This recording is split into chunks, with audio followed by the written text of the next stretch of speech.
Processus de diffusion quotidien.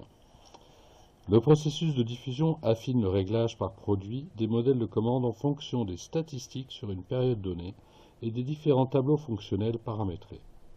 Il peut également être utilisé pour effectuer une prévision telle que les élections, les résultats gagnants ou résultats perdants d'un match de foot, des événements particuliers, des prévisions de commandes pour des suppléments tels que le MAG ou le TV et Femina, des restrictions de tirage, des projections de calcul saisonniers, etc. Nous allons maintenant passer au graphique d'évolution de la diffusion, qui lui correspond au réglage que vous allez faire quotidiennement et qui correspond au réglage à la modification rapide de modèle que nous effectuons auparavant sur l'ancien outil. Le réglage par graphique d'évolution de la diffusion peut se faire par produit édition ou pour un produit et plusieurs éditions. Dans le cas présent, nous allons prendre des produits édition pour régler une seule édition.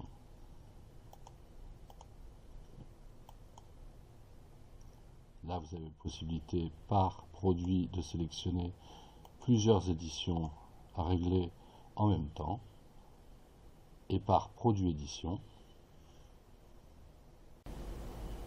Dans l'écran que nous allons démontrer maintenant, nous allons faire un réglage pour une date de parution pour l'édition 22B sur un secteur bien défini qui est l'arrondissement de Bordeaux.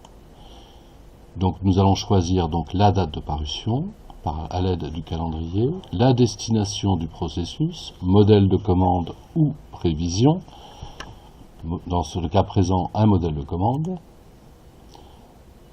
un type de modèle de commande variable pour ne modifier que les modèles des diffuseurs,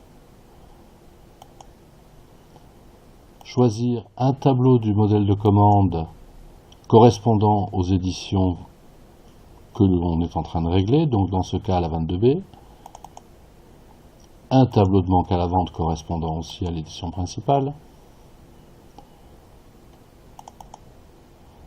et choisir des dates d'historique.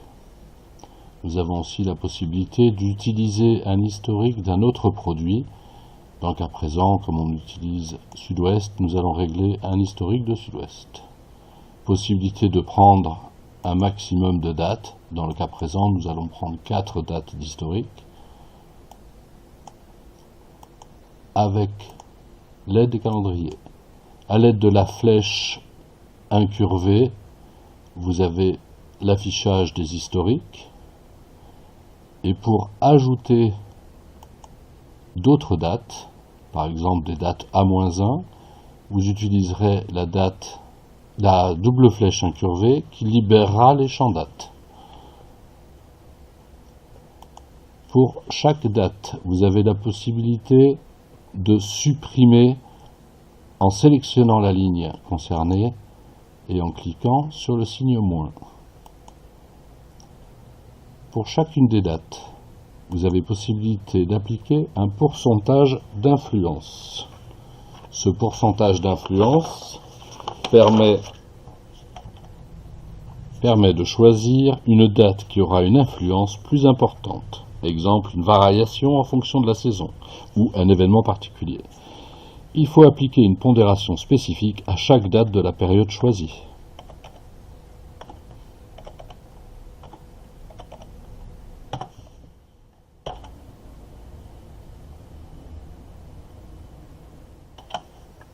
Une fois vos taux d'influence renseignés, on peut passer à l'étape suivante en cliquant sur la colonne latérale Champ d'action.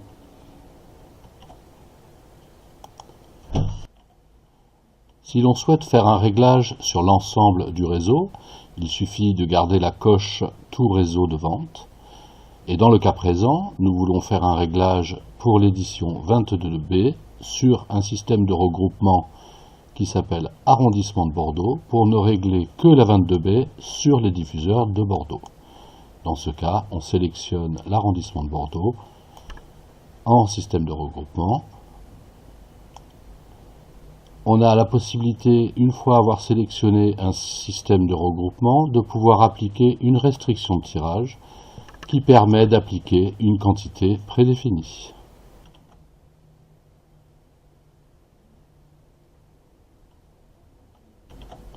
Une fois les champs d'action prédéfinis, nous pouvons encore passer à l'étape suivante en cliquant sur la barre parallèle Paramètres pour sélectionner les paramètres d'affichage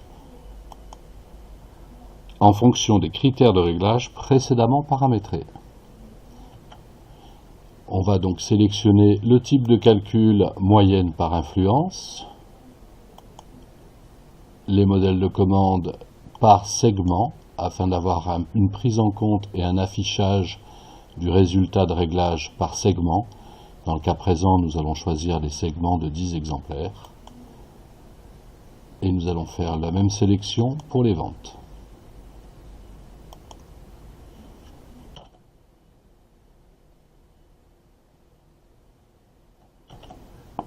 Une fois les paramètres enseignés, nous pouvons lancer le calcul du réglage.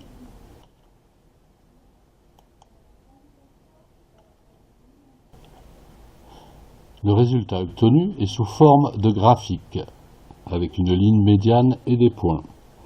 L'idéal étant de se trouver sous la ligne médiane, le plus près possible.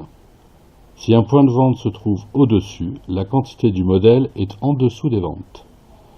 En fonction du type de calcul réalisé, max, minimum, moyenne, sur la période analysée. Dans le cas où nous utilisons les mêmes tableaux de segments pour les abscisses et les ordonnées, si on s'éloigne de la courbe, c'est que nous changeons de tranche du tableau fonctionnel de segments. La taille des cercles varie en fonction du nombre de points de vente inclus dans ces segments. En se positionnant sur chaque point, on obtient le nombre d'exemplaires concernés et le nombre de points de vente à régler dans chaque point. Pour sélectionner une tranche et visualiser les données détaillées du réglage, il suffit de sélectionner à l'aide de la souris les points pour afficher le tableau détaillé du réglage. Vous avez la possibilité sur cet écran, à l'aide de la souris et de cliquer-glisser, de faire apparaître l'ensemble de vos historiques sélectionnés. Sur la dernière colonne du tableau, vous voyez apparaître des flèches de couleur. La flèche jaune vous permet de voir que les modèles n'ont pas modifié. La flèche verte vous permet de voir que le modèle par le calcul a été augmenté. Et les flèches rouges vous montrent que les modèles ont été réduits par le calcul. En cliquant sur le champ des pourcentages d'influence, nous avons la possibilité de modifier les données qui apparaissent dans les colonnes, soit les livraisons ventes, soit les ventes invendues, soit les livraisons invendues.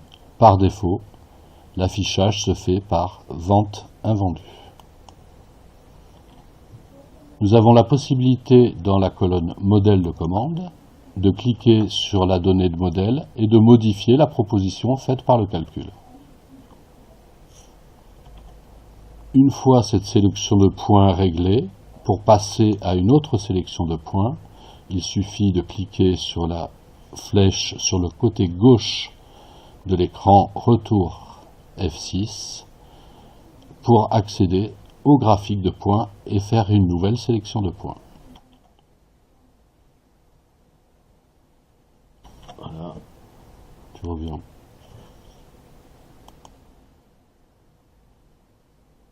Voilà.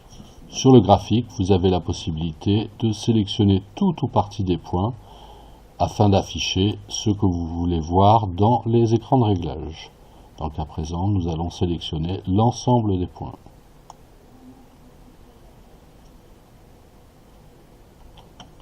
Afin que votre réglage soit pris en compte dans les modèles de commande, ne surtout pas oublier de lancer la validation.